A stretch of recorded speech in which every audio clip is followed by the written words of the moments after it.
ആരാധിക്കാം പരിശുദ്ധനെ, അർപ്പിക്കാം സ്തോത്രയാഗങ്ങൾ. ആരാധിക്കാം പരിശുദ്ധനെ, അർപ്പിക്കാം സ്തോത്രയാഗങ്ങൾ. സർവസ്തുതികൾക്കും യോഗ്യനായ യേശുവേ ആരാധിക്കാം. സർവസ്തുതികൾക്കും യോഗ്യനായ യേശുവേ ആരാധിക്കാം.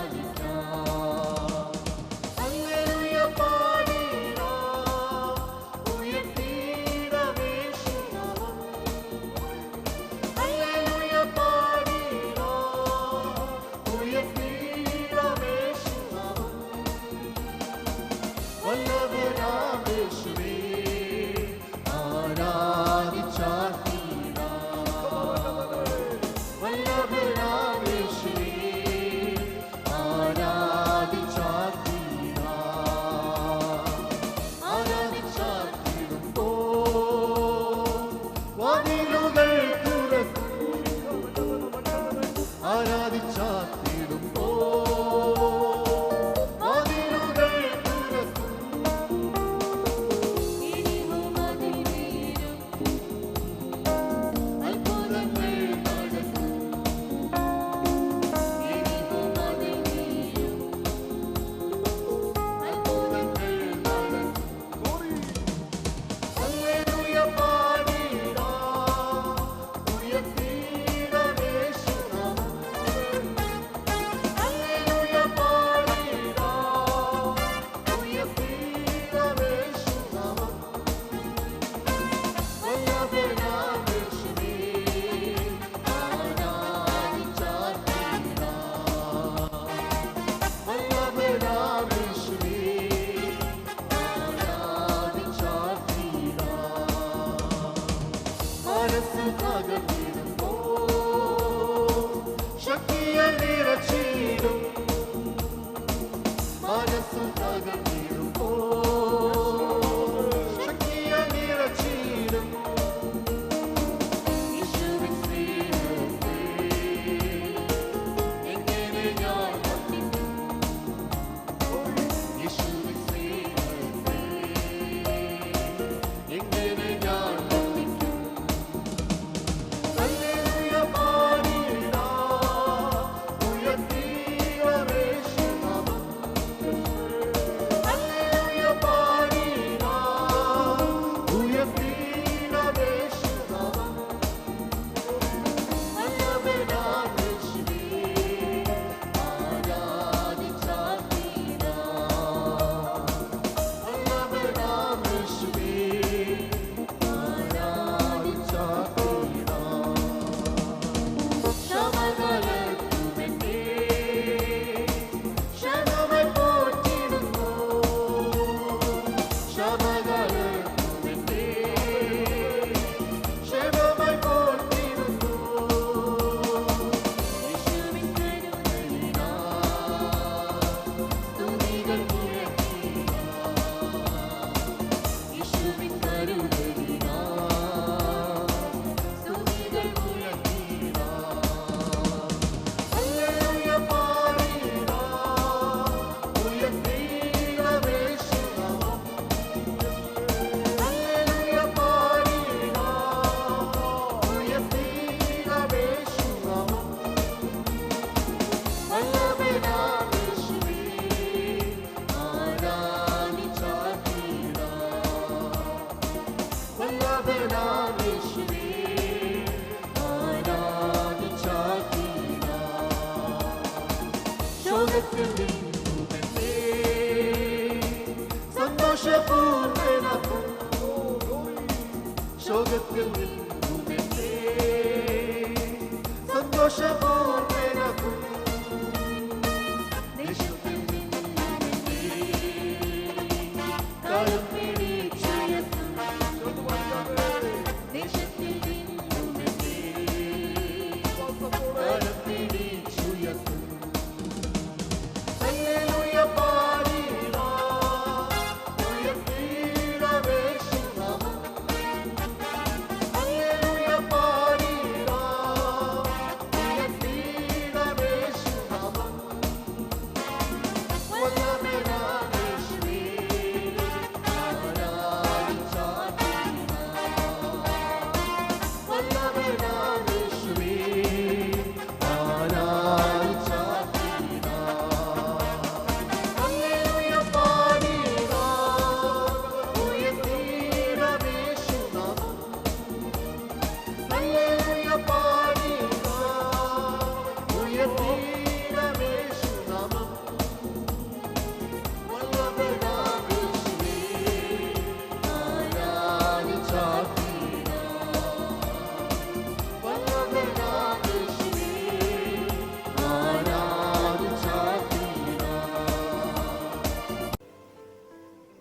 ഗലാത്യർക്കെഴുതിയ ലേഖനം 6-ാം അധ്യായത്തിൻ്റെ 9-ാമത്തെ വാക്യം. നന്മ ചെയ്യുകയിൽ നാം മടുത്തു പോകരുത്, തളർന്നു പോകാഞ്ഞാൽ തക്ക സമയത്ത് നാം കൊയ്യും. ജീവ വചനമെന്ന ഈ ധ്യാന ചിന്ത ശ്രദ്ധയോടെ കേൾക്കുന്ന എല്ലാ വാത്സല്യ കൂടപ്പിറപ്പുകൾക്കും ക്രിസ്തുയേശുവിന്റെ നാമത്തിൽ സ്നേഹവന്ദനം. ദൈവമക്കളെ, നിങ്ങളെല്ലാവരും സുഖമായിരിക്കുന്നു, ശുഭമായിരിക്കുന്നുവെന്ന് വിശ്വസിക്കുന്നു. അതിനുവേണ്ടി ഞങ്ങൾ പ്രാർത്ഥിക്കുന്നു. ഈ വചന ശുശ്രൂഷ നിങ്ങൾക്ക് ഏറിയ അനുഗ്രഹവും വിശ്വാസത്തിൻ്റെ വർധനവിനും പ്രത്യാശ വളർന്നു വരുവാനും വാഴ്ചപ്പെട്ട കർത്താവിൻ്റെ വരവിന് വേണ്ടി ഒരുങ്ങി കാത്തിരിപ്പാനും ഇടയാകണം എന്നുള്ള ആഗ്രഹത്തോടെ ഇന്നത്തെ ചിന്തയിലേക്ക് നിങ്ങളുടെ ശ്രദ്ധയെ ക്ഷണിക്കുന്നു. തക്ക സമയത്ത് കൊയ്തെടുക്കുവാൻ എന്തുണ്ടായിരിക്കും എന്നൊരു വിഷയമാണ് നാം ചിന്തിക്കുന്നത്. കൂടപ്പിറപ്പുകളെ, വിതയ്ക്കുന്നവനിൽ കാണേണ്ടിയ അത്യന്താപേക്ഷിതമായ ഒരു കാര്യമാണ് കാത്തിരിക്കുവാനുള്ള ക്ഷമ. അനേകരിലും ഇല്ലാത്തതാണ് ആ ഒരു കാര്യമാണ്. കാത്തിരിക്കുവാൻ പലർക്കും കഴിയാറില്ല.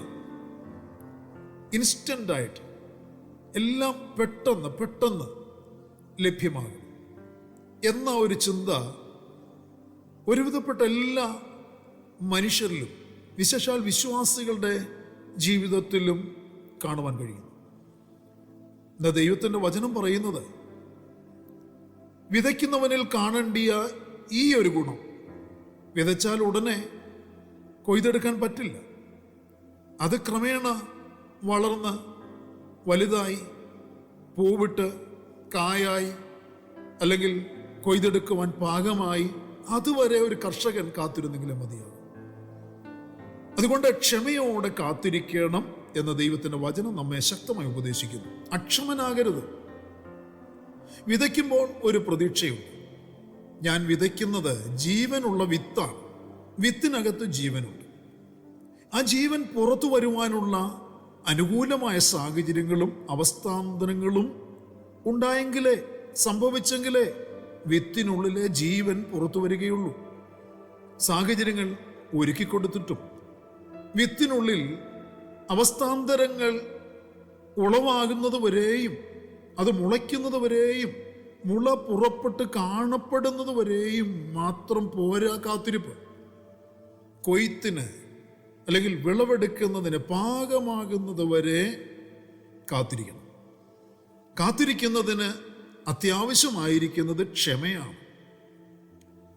നാം എന്ത് വിതയ്ക്കുന്നു, നാം എവിടെ വിതയ്ക്കുന്നു, നാം എങ്ങനെ വിതയ്ക്കുന്നു എന്നതിൽ കരുതലുള്ളവരായിരിക്കണം. കാരണം വിതയ്ക്കുന്ന അത്രയുമല്ല മടക്കി കിട്ടുന്നത്, 10 മടങ്ങാണ്. വിതച്ചാൽ വിത്ത് കിളിർത്ത് വളർന്ന് ഫലം കായ്ച്ച കൊയ്യുവാൻ പാകമായി കഴിഞ്ഞ് മാത്രമേ നമുക്കത് കൊയ്യുവാനാകുകയുള്ളൂ. ഒരു ദൈവഭക്തനായ മനുഷ്യനിൽ കാണേണ്ടിയ അത്യാവശ്യവരമാണ് ദീർഘക്ഷമ. കൊയ്ത്തിൻ്റെ ദിവസം വരെ ദീർഘക്ഷമയോടെ കാത്തിരിക്കുന്ന ആത്മീയ കൃഷിക്കാരനാണ് ഒരു യഥാർത്ഥ ശിഷ്യൻ. ആത്മാവിൽ വിതയ്ക്കുക, നന്മ വിതയ്ക്കുക. വിതയ്ക്കുന്നതിൽ മടുത്തു പോകരുത്. വിതയ്ക്ക്, വളർച്ചയ്ക്ക് ആവശ്യമായ വെള്ളവും വളവും കൊടുത്തുകൊണ്ടേയിരിക്കണം. അതിൽ മുടക്കം വരുത്തരുത്, അത് മുടക്കരുത്. ആത്മീയ പ്രവർത്തനങ്ങളിൽ പ്രിയരെ മടുപ്പ് തോന്നരുത്. ചെയ്തിട്ടും ഫലമൊന്നും കാണുന്നില്ല എന്ന് പറഞ്ഞ് തളർന്നു പോകരുത്. ശുശ്രൂഷ തുടരുക, പ്രാർത്ഥന തുടരുക, പ്രവൃത്തി തുടരുക. വിതച്ചത് മുളയ്ക്കുവാനുള്ള കാലാവസ്ഥ വെളിപ്പെട്ടു വരുവാൻ കാത്തിരിക്കുക. മുളച്ചു വളരുവാനുള്ള ആ നനയ്ക്കൽ അത്യാവശ്യമാണ്. മുളച്ചു വരുന്ന ആ മുളകൾ കൊത്തിപ്പറിക്കുന്ന പറവജാതികൾ, മൃഗജാതികൾ ഒക്കെ, ഇവയിൽ നിന്നൊക്കെയുള്ള സംരക്ഷണം ഒരുക്കണം. വളർച്ചയുടെ ഓരോ ഘട്ടങ്ങളിലും ഉണ്ടാകേണ്ട പോഷകങ്ങൾ ലഭിക്കണം. കതിരാകുവാൻ, കതിരിൽ കീടങ്ങൾ പറ്റാതിരിക്കുവാൻ, കതിര് ധാന്യമായി ഉണങ്ങിക്കിട്ടേണ്ട, കൊയ്ത്തിന് പാകപ്പെടേണ്ട നല്ല വെയിലുള്ള കാലാവസ്ഥ, ഇതൊക്കെ ഈ കാലഘട്ടത്തിനുള്ളിൽ ലഭിക്കേണ്ടതായിട്ടുണ്ട്. ആകയാൽ ക്ഷമയോടെ കാത്തിരിക്കണം.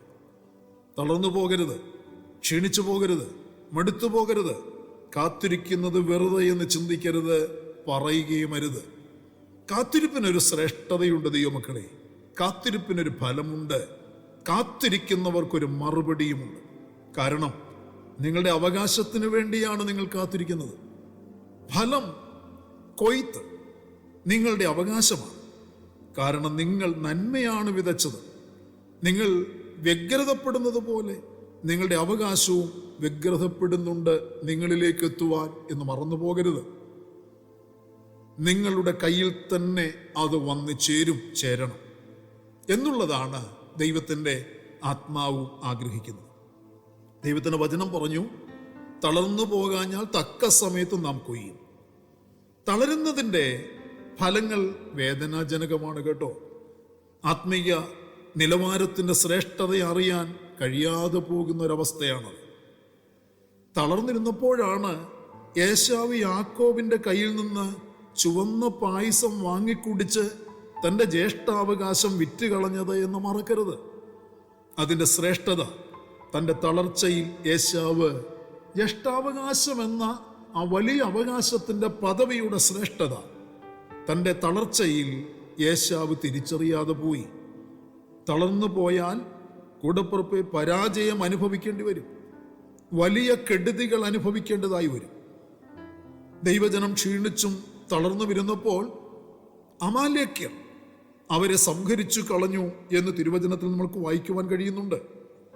തളർന്നു പോയാൽ പ്രിയരെ, യാത്രയുടെ വേഗത കുറയും, പിൻപന്തിയിലായി പോകും. ശത്രു എപ്പോഴും ശ്രദ്ധിക്കുന്നത് പിൻപന്തിയിലുള്ളവരെയാണ് അവൻ ശ്രദ്ധിക്കുന്നത്. കാരണം അവരെ വേഗം ആക്രമിച്ച് കീഴ്പ്പെടുത്തുവാൻ കഴിയുമെന്നുള്ളതാണ്. ദൈവജനം ക്ഷീണിച്ചിരിക്കുന്ന, തളർന്നിരിക്കുന്ന ആ തക്കം നോക്കി സാത്താൻ അവരെ ആക്രമിക്കുന്നു. കൊടുപ്പുറമെ നിങ്ങളിൽ ഒരു നഷ്ടം സംഭവിച്ചിട്ടുണ്ടെങ്കിൽ, നിങ്ങൾക്ക് ശത്രു ഒരുക്കുന്ന തന്ത്രത്തിൽ കുടുങ്ങി ഒരു കഷ്ടം അനുഭവിക്കേണ്ടി വന്നിട്ടുണ്ടെങ്കിൽ, അത് നിങ്ങളുടെ ആത്മീക തളർച്ചയുടെ, ആത്മീക ക്ഷീണാവസ്ഥയുടെ വെളിച്ചത്തിൽ തന്നെയാണ് ശത്രു നിങ്ങളെ ആക്രമിച്ച് കീഴ്പ്പെടുത്തിയത്, നിങ്ങൾക്ക് നഷ്ടവും കഷ്ടവും വരുത്തിയത് എന്ന് ഈ പ്രഭാതത്തിൽ വചനത്തിന് കേൾവിയാൽ തിരിച്ചറിയുക.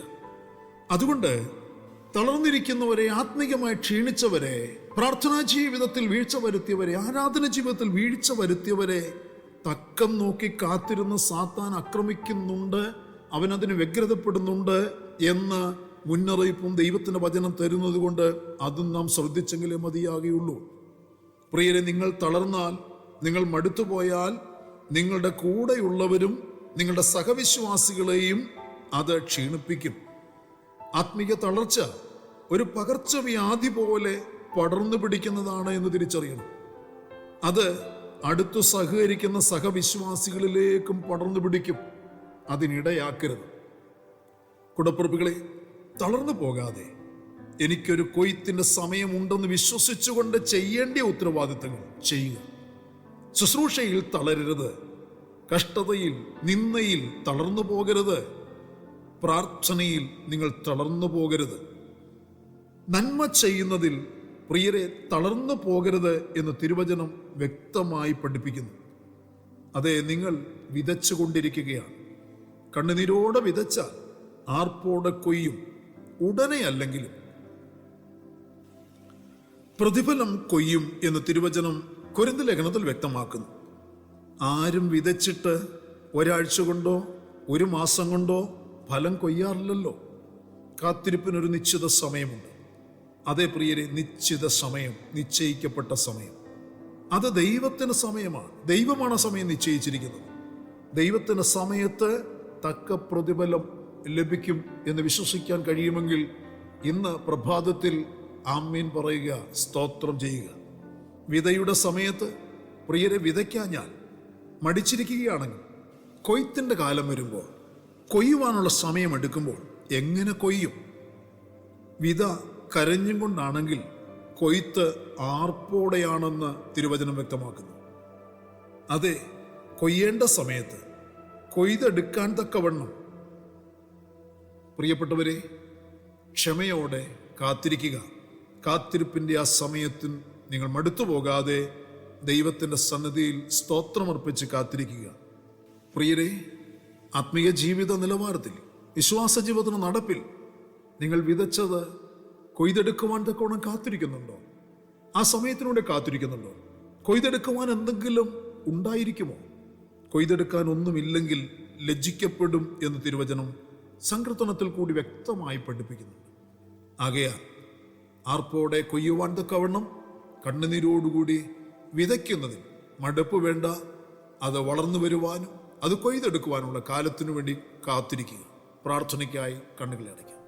പരിശുദ്ധനായ ഞങ്ങളുടെ സ്വർഗീയ കർത്താവേ, അനുഗ്രഹീതമായ നല്ല ദിവസം പ്രഭാതത്തിൽ ദൈവത്തിൻ്റെ മാറ്റമില്ലാത്ത തിരുവചനം ഞങ്ങൾ ശ്രദ്ധയോടെ കേൾക്കുവാൻ ധ്യാനിക്കുവാൻ കർത്താവ് ഞങ്ങൾക്ക് നൽകിത്തന്ന നല്ല അവസരത്തിനായി സ്തോത്രം ചെയ്യുന്നു. ഞങ്ങളുടെ കുഞ്ഞുങ്ങൾക്ക് വേണ്ടി പ്രാർത്ഥിക്കുന്ന കർത്താവേ, തക്ക സമയത്ത് കൊയ്തെടുക്കുവാൻ നിന്റെ മക്കളുടെ ജീവിതത്തിൽ വലിയ കാര്യങ്ങൾ, വലിയ നന്മകൾ, വലിയ പ്രതിഫലങ്ങൾ ഉളവാക്കപ്പെടട്ടെ.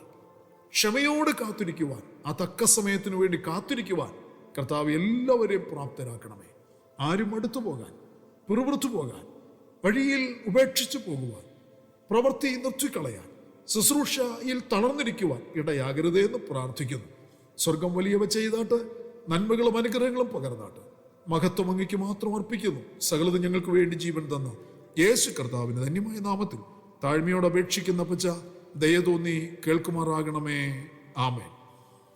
വാത്സല്യ കുടപ്പിറപ്പുകളെ നമ്മുടെ വാഴ്ത്തപ്പെട്ട കർത്താവിന്റെ വരവ് അടുത്തിരിക്കുന്നതിനാൽ അവന്റെ വരവിന് വേണ്ടി നമുക്ക് ഒരുങ്ങി കാത്തിരിക്കാം. മാറാനാഥ.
സന്തോഷ